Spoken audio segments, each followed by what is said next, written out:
Trevor Smith is a kind, intelligent, and talented 16-year-old. His accomplishments include graduating from high school at 15 years old, building computers, singing and playing lead guitar in a rock band, and even writing his own music.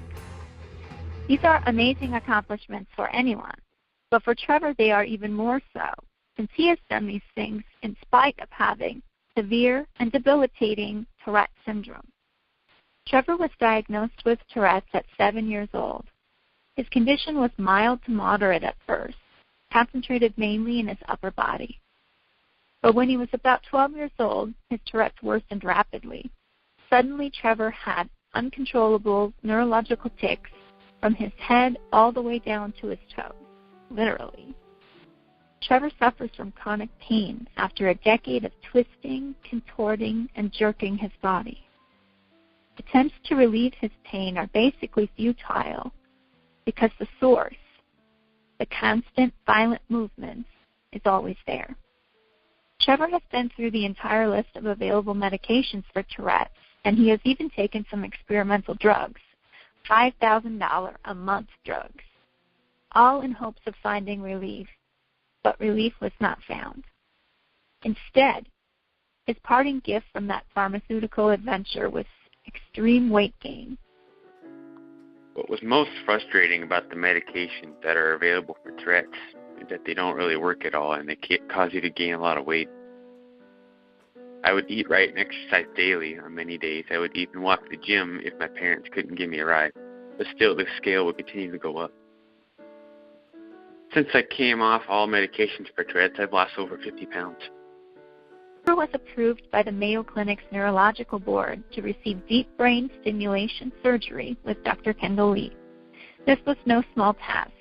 The Mayo Clinic takes all invasive procedures very seriously.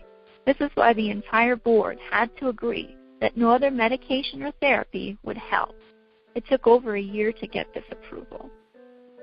Excited as we were that our son was approved for DBS surgery, there was still one very big hurdle: insurance coverage. After a 7-month appeals process with not one but 2 medical insurance companies, we were denied coverage for this surgery, this 6-figure surgery. Both would not pay, even with the best doctors in the world saying that this is our son's last chance at finding relief and normalcy. How can they deny this? Deep brain stimulation is FDA approved for many conditions, but it isn't approved for Tourette's.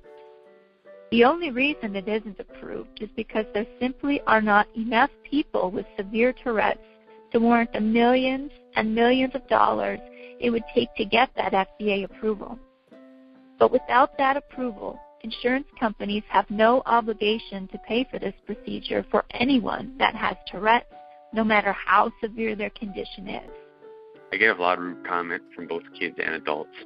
People will say things to me that are mean. Some people will even ignore me completely, even if I say hello. Most people just stare. They look at me for a long time, or they keep looking back at me many times, and it makes me feel uncomfortable.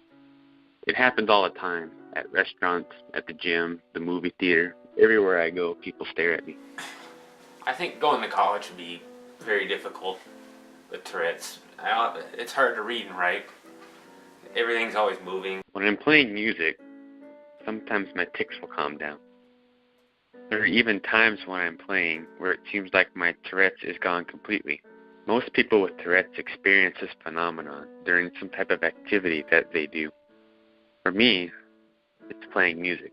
I wish that life could be that way all the time, like when I play music. But the only way for that to happen is if I get deep brain stimulation surgery. I know that no matter what, Trevor will continue to do great things in this world. But as a mother, I would love to see my son drive a car, head off to college, and someday meet a girl and fall in love without the burden of Tourette.